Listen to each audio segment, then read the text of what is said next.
Hello everyone, Valdestot here, and on today's video, I'm going to be talking about the new Uber/UberEats platform access agreement dated March 15th of 2021 that was just pushed out, at least in my market, as soon as you open up the UberEats app.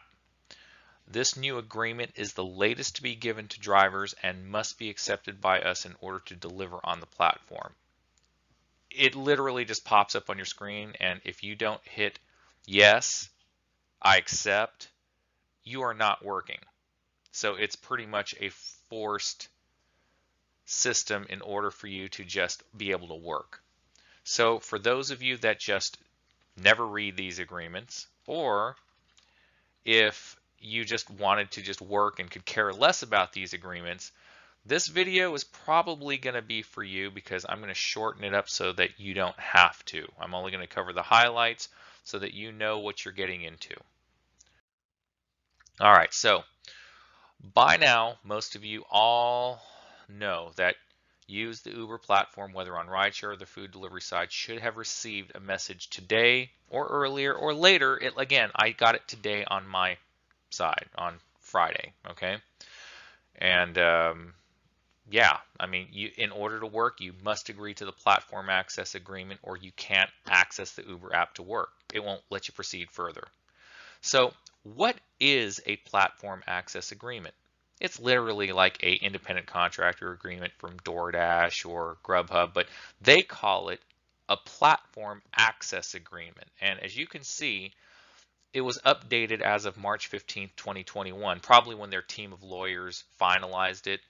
And then a little over 2 weeks later, we have it in our apps. So they probably reviewed it, okayed it, and now released it.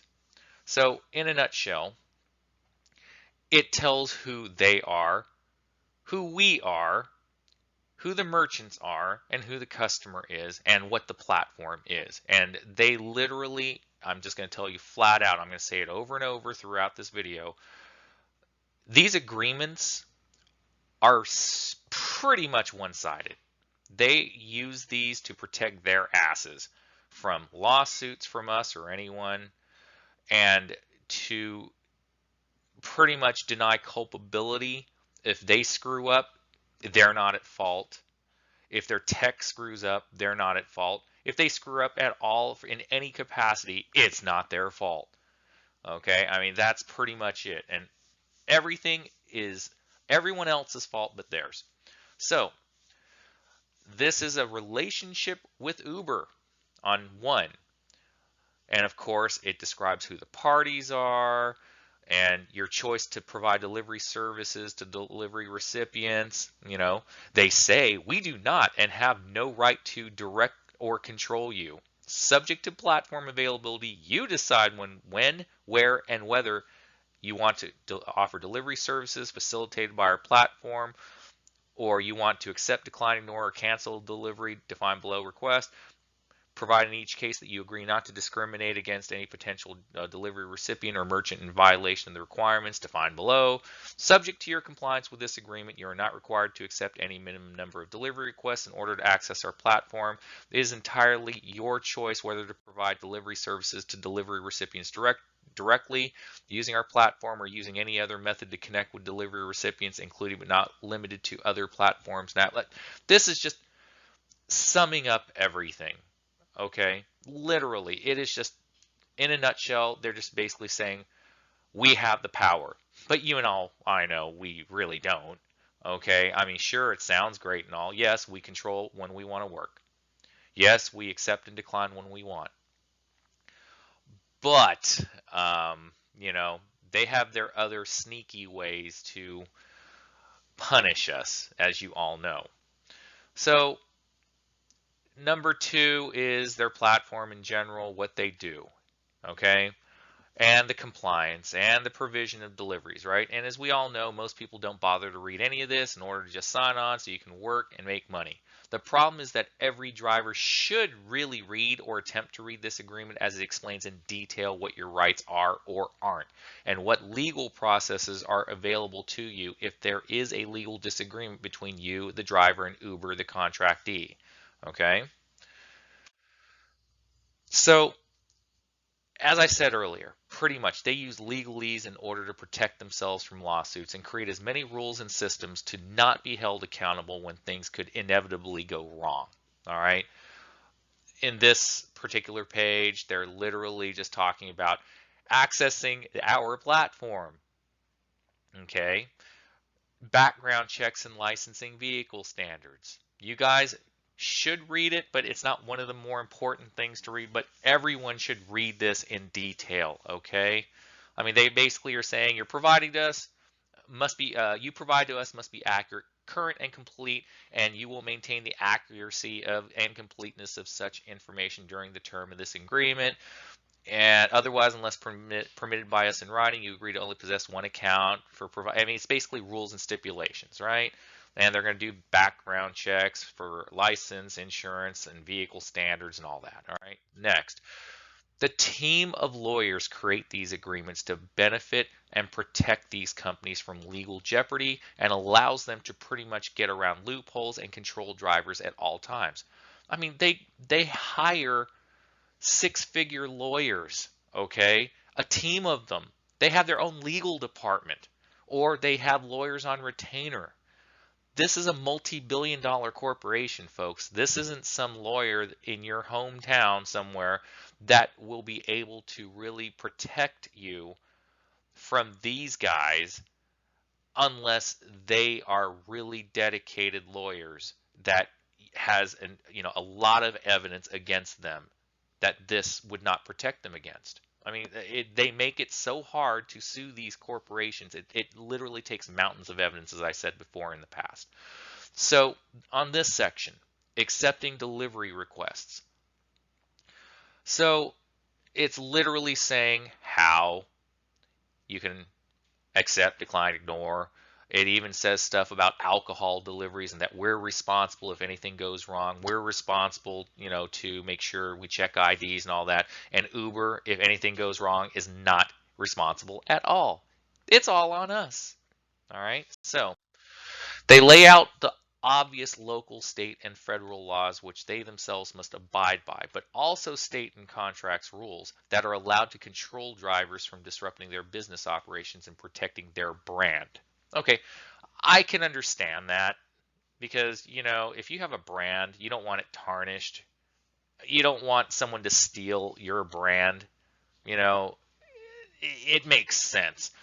And at the bottom, it says crashes, criminal offenses, and other compliance obligations. You have to let them know if any of this happened when you're driving with Uber. You can't just sweep it under the rug because it will come back and they will deactivate you if you try to hide it.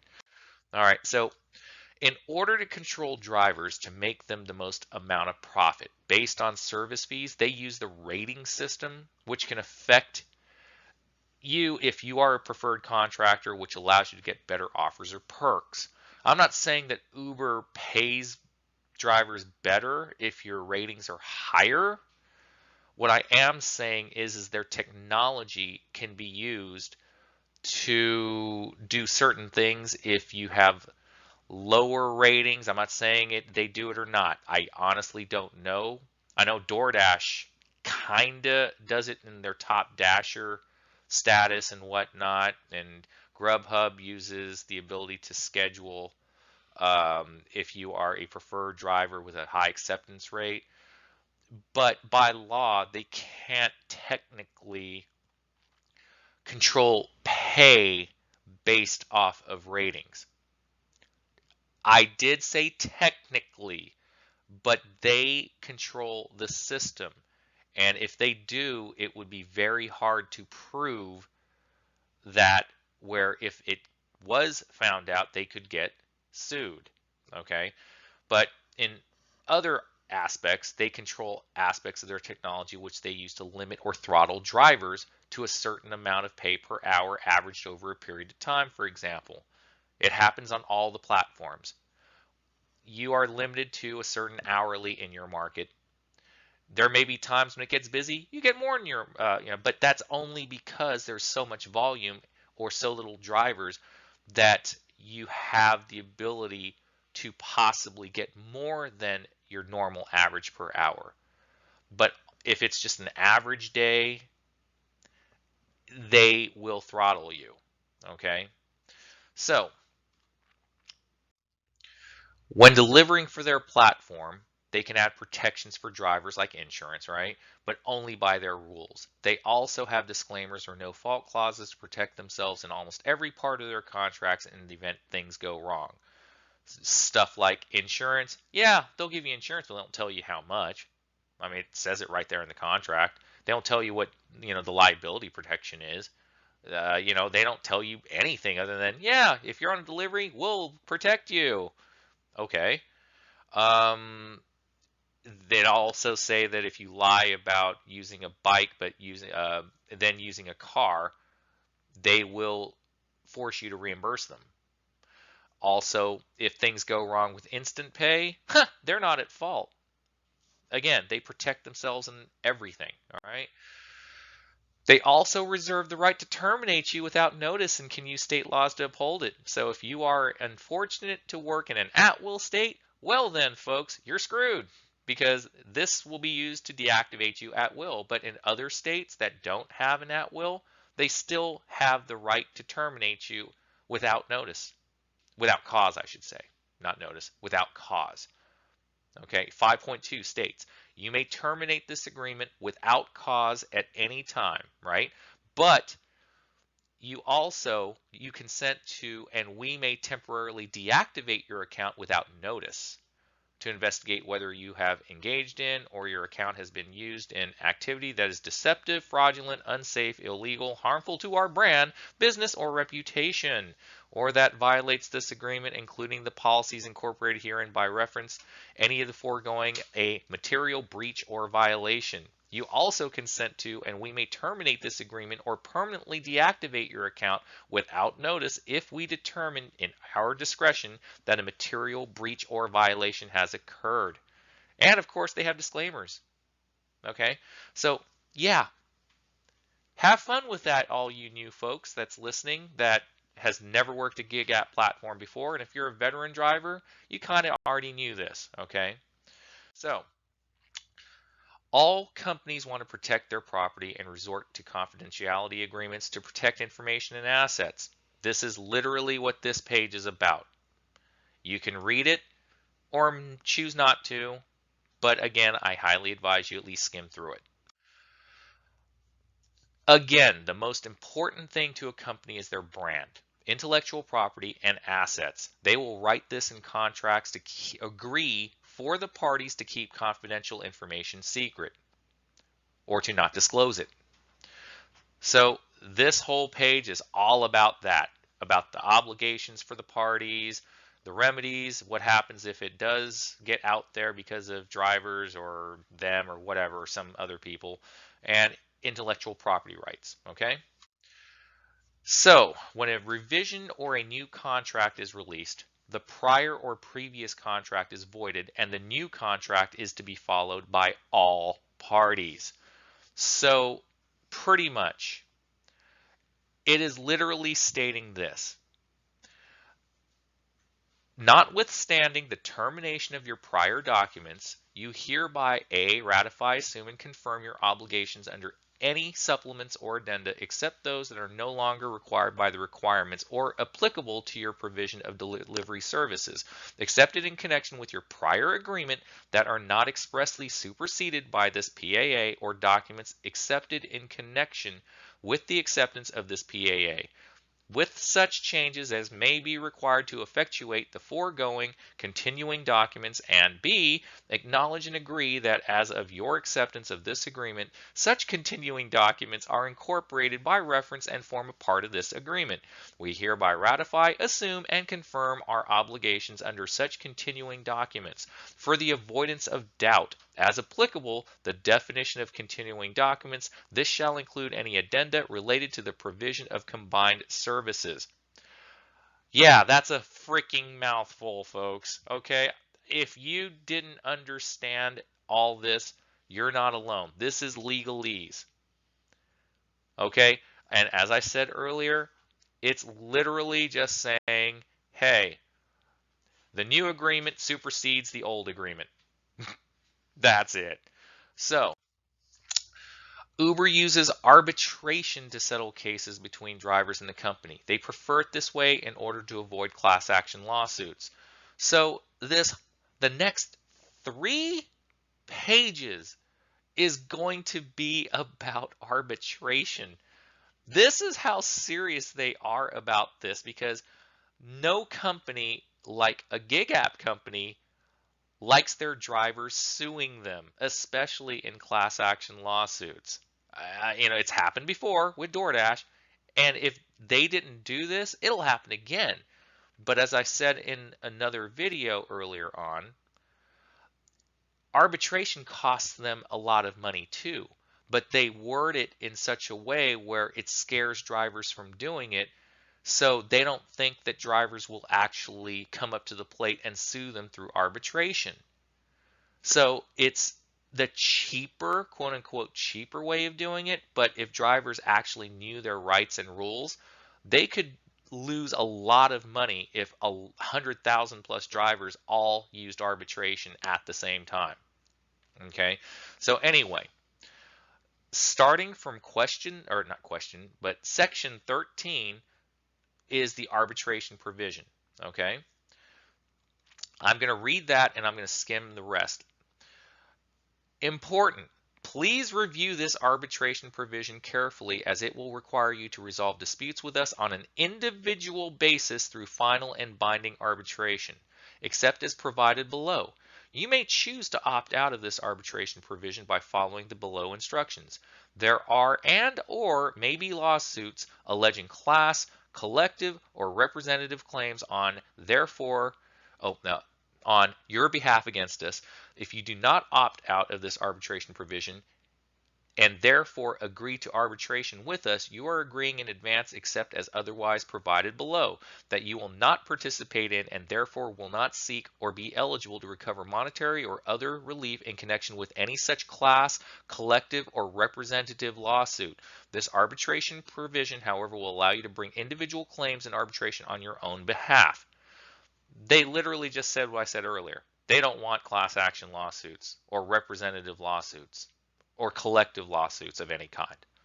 So look at how long this section is, and of course it solely benefits the company, right, from against driver suits.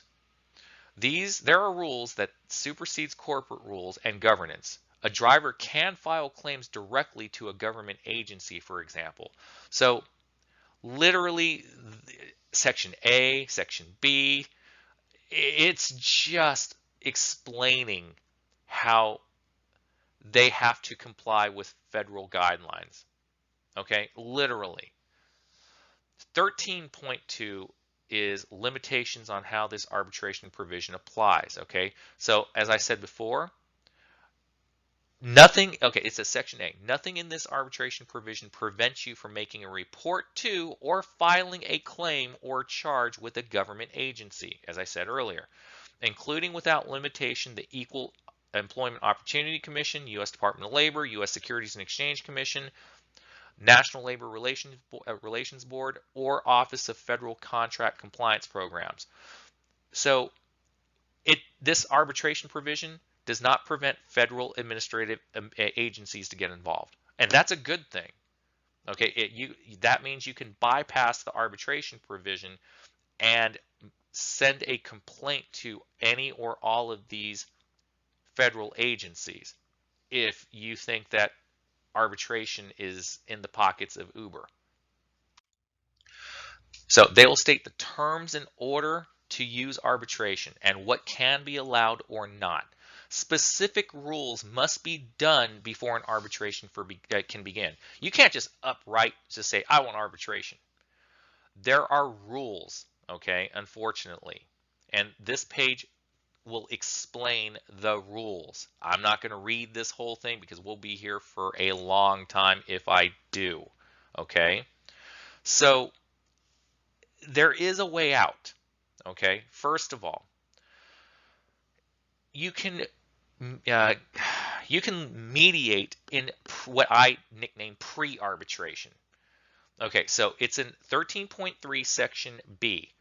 Prior to commencing arbitration with JAMS, JAMS is the Comprehensive Arbitration Rules and Procedures, and they're basically made by the government, okay? So it's rules stating starting the arbitration process and selecting the arbitrator, okay? But aside from that, if you really want to read on that, there is a website link below in that page, www.jamsadr.com/rules-comprehensive-arbitration/. All right. But section B, prior to commencing arbitration with JAMS, the party bringing the claim in arbitration must first demand arbitration in writing within the applicable statute of limitations period. The demand for arbitration shall include identification of the parties, a statement of the legal and factual basis of the claims, and a specification of the remedy sought and the amount in controversy. Any demand for arbitration made to us shall be served upon Uber's registered agent for service of process, CT Corporation, 818 West 7th Street, Suite 930, Los Angeles, California, 90017. Any demand for arbitration made to you shall be sent via electronic email to the email address associated with your driver account. So, Section C, before the arbitration demand is submitted to JAMS, the party bringing the claim shall first attempt to informally negotiate with the other party in good faith a resolution of the dispute, claim, or controversy between the parties for a period of not less than 30 days, but no more than 45 days, which is the negotiation period, unless extended by mutual agreement of the parties. During the negotiation period, any otherwise applicable statute of limitations shall be halted. If the parties cannot reach an agreement to resolve the dispute, claim, or controversy within the negotiation period, the party bringing the claim shall submit the arbitration demand to JAMS. Okay? So, pretty much, Section C clearly states this fact of a prerequisite needing to be met before arbitration can begin. Then the rules are stated in order of how to proceed afterwards if an agreement cannot be made between the parties. I'm going to read all that. Class action waiver clause is also stated here in all its glory at the bottom in 13.4. All right. So here is the scary part. Okay. This section states who is responsible for the costs of arbitration. In my opinion, this is used to scare drivers into avoiding wasting time and money into fighting with the company, even if they are in the wrong and the driver has a winning case. Because they got billions of dollars, folks. What do we drivers have? Yeah, we're living hand to mouth for the most part, right? The majority of drivers do not really have the time or the disposable income to hire a lawyer or an attorney or to go through arbitration and have the specter of these costs looming over us. Even if we win or even if we lose, there could be shared costs. And in section 13.6, it says paying for the arbitration. Except in the case of offers of judgment, such as under Federal Rule of Civil Procedure 68 or any applicable state equivalents, each party will pay the fees for his or her own attorneys and any costs that are not unique to arbitration. Unique means something outside the guidelines of arbitration, like maybe pay disputes. Okay, so right there, folks, that is meant to scare you. Subject to any remedies to which that party may later be entitled under applicable law. Each party shall follow the JAMS rules applicable to initial arbitration filing fees, except that your portion of any initial arbitration filing fee shall not exceed the amount you would be required to pay to initiate a lawsuit in federal court in the jurisdiction where the arbitration will be conducted. After and only after you have paid your portion of any initial arbitration filing fee, we will make up the difference. So unless you pay, they're not going to pay. If any, between the fee you have paid and the amount required by the JAMS rules. C, in all cases where required by law, we will pay the arbitrator's fees as well as all fees and costs unique to arbitration. Okay? Otherwise, such fees will be apportioned between the parties in accordance with said applicable law, and any disputes in that regard will be resolved by the arbitrator. You agree to not oppose any negotiations between JAMS and Uber relating only to our fees. Yeah, folks, this sucks, and they know it. That's why they made the rules and wrote this into the contract. Drivers, however, have the right to opt out of arbitration. Follow the steps detailed in contracts in order to do so, because in 13.8, you're right to opt out of this arbitration agreement. Okay? You have the right, and all you got to do, it says right here, to do so within 30 days of the date that this agreement is electronically accepted by you, you must send an electronic email from the email address associated with your driver account to optout-portier, P-O-R-T-I-E-R, @uber.com, stating your intent to opt out of this arbitration provision, as well as your name, the phone number associated with your driver account, and the city in which you reside. So pretty much, folks, I can't tell you what to do, but I sure as hell am going to opt out of this arbitration provision. It makes sense for me to, because I can afford my own attorney, whereas others may not have the funds to do that, so they might take the easier option of just being within and just accepting the arbitration provision, hoping nothing goes wrong. And if something does go wrong, you have to abide by their rules and pay your portion of the arbitration fees, etc., etc. Okay, or they're hoping you don't. So pretty much, folks, all right, in order to work, you must click yes. There is no way around it. You either accept it and opt out, or accept it and opt in, and stay in, I should say, right? But there are pros and cons to both, that you literally, as the driver, are screwed either way, because they control the system, they control the rules, they write the contracts which we must sign, okay? And it even says right here, by clicking yes, I agree at the bottom of your app, I expressly acknowledge that I have read, understood, and considered the consequences of this agreement, that I agree to be bound by the terms of this agreement, and that I am legally competent to enter into this agreement with Uber. Have you seen a lot of the news and what's going on in the world and in our country, folks? Do you think those types of people from either end of the spectrum are mentally competent to understand these contracts? Really? And this is what I'm getting at. They expect people to not even read the contract, for one. And if people do read the contract, they're not going to be mentally competent to fully understand what they're signing, because you literally have to have almost a college education, which I have, but you kind of at least have to either be really intelligent or versed in the legal ways of doing things, or have an education where you can understand most things in these contracts. Or else you're just signing, yes, I agree, going in blind. That's pretty much it.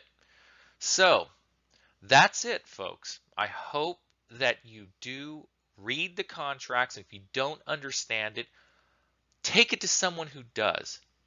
Okay? Go on Google and research and understand stuff. Or don't. It's your choice to go in blind and just roll the dice. I'm not forcing you to. I'm here just to provide information. I'm not a lawyer, right? Right here, I just said, I'm not a lawyer.